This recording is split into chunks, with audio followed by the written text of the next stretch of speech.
Quando a boiada passava e a poeira ia baixando, eu jogava uma moeda e ele saía pulando. Obrigado, boiadeiro, que Deus vai lhe acompanhando. Pra aquele sertão lá fora, meu berrante eu ia tocando. Toda vez que eu viajava pela estrada de Ouro Fino, ou eu avistava uma figura de um menino que corria pra porteira, depois vinha me pedindo: toque o berrante, seu moço, que é pra eu ficar ouvindo.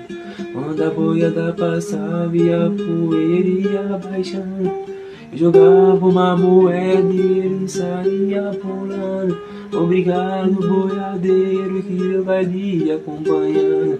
Pra aquele sertão lá fora, meu berrante eu ia tocando.